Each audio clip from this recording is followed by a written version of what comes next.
Assalamualaikum warahmatullahi wabarakatuh. Jadi hari ni aku nak buat video pasal microwave pula. Jadi yang ni customer hantar, dia kata tak panas. Brand Samsung. Model yang ni lah. Boleh tengok pula. Boleh nampak.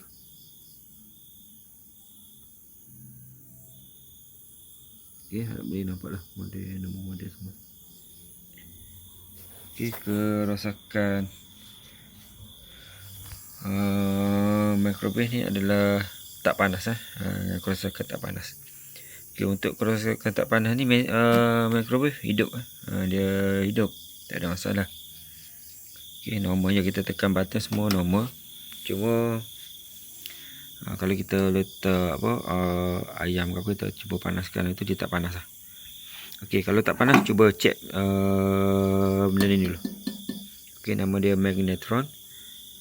Okay, sebab kebanyakan berpunca daripada magnetron ataupun di bahagian bawah ni transformer dia lah. Okay, yang ni step up transformer. Ini magnetron untuk keluarkan gelombang microwave lah. Okay, yang aku jumpa yang ni untuk brand Samsung ni, kerosakan dia pada magnetron. Jadi magnetron ni dia ada nombor dia OM75S 31ESGN. Okay, di bahagian baru lagi dah 15/4/2022.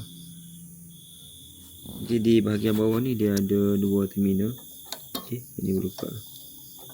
Okay, untuk check dia kita buka dulu lah sambungan ni. Okay, kita buka dulu. Okay, mudah saja. Satu kita letakkan di ohm lah. Okay, di ohm.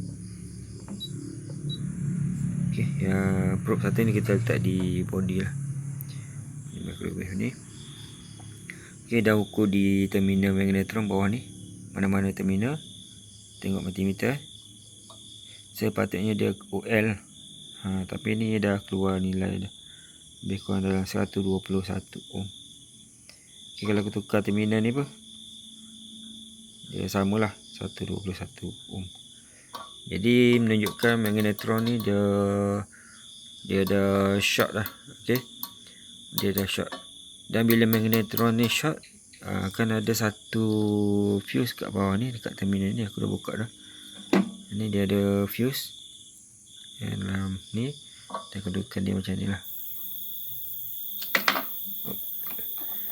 Okay, fuse ni nilai dia boleh tengok di fuse ni. Nilai dia tadi aku tengok 5 kV.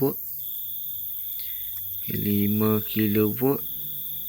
Dia ada dekat sini 5 kV 650 mA. Okay, boleh tengok kat sini 5 kV 5000 volt 650 mA. Ini voltage dia tinggi dan current dia rendah sajalah, 650. Okey, perhatikan dekat fuse ni.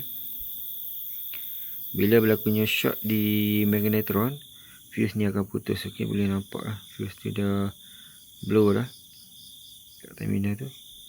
Dan di sebelah atas ni dah tak nampak dia punya terminal tu. Okey, dekat sini nampak lagi dia putus. Kat atas ni dah tak nampak apa dah.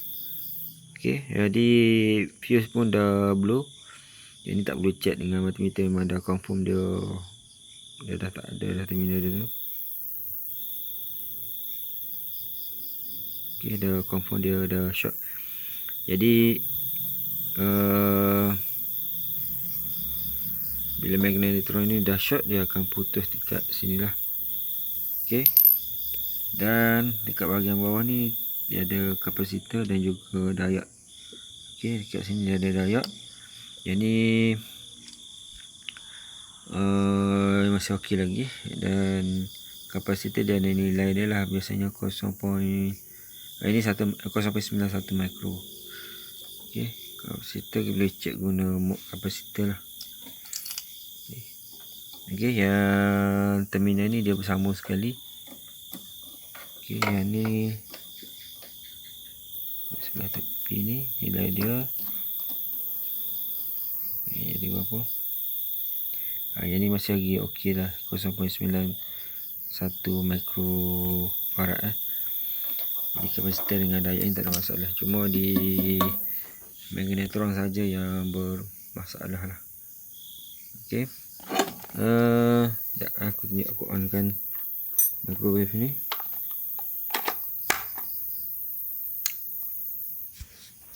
Okey, kalau tengok di bahagian ni, kita boleh tekan ya.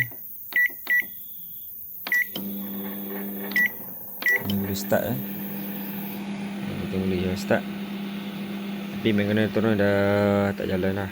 Okey, aku dan kalau ikutkan kita tak boleh buka cover dan on lah. Kalau ikut dia punya arahan kat situ tu. Tapi yang ni magneton aku dah tak sambung semua. Dia tak ada masalah. Okey, kipas semua pusing elok lah. Tak ada masalah. Okey. Semua berfungsi normal. Okey, dah habis masa setting dia. 30 saat ni. Jadi tinggal tukar magnetron ni. Okey, untuk harga magnetron ni, okey, aku ada tengok tadi lah Shopee lebih kurang yang ada yang Recon, yang baru. Kalau Recon ada yang jual dalam RM50, yang baru ada RM80, ada yang RM130. Jadi microwave ni aku tengok ni harga dia lebih kurang dalam 300 lebih, sampai 300.5 rasanya. Okey, jadi kalau kita tukar sendiri mungkin modal dia dalam, kita ambil Recon, kata Recon RM50. Tu dah ni lah, macam kalau contoh kita dah repair ni, macam aku akan ambil barang dari 50, aku ambil upah 50 lah, biasanya 100. Ini bergantung pada customer lah, kalau dia setuju tu aku tukar lah. Okey, jadi itu saja perkongsian. Harap video ni bermanfaat. Assalamualaikum warahmatullahi wabarakatuh.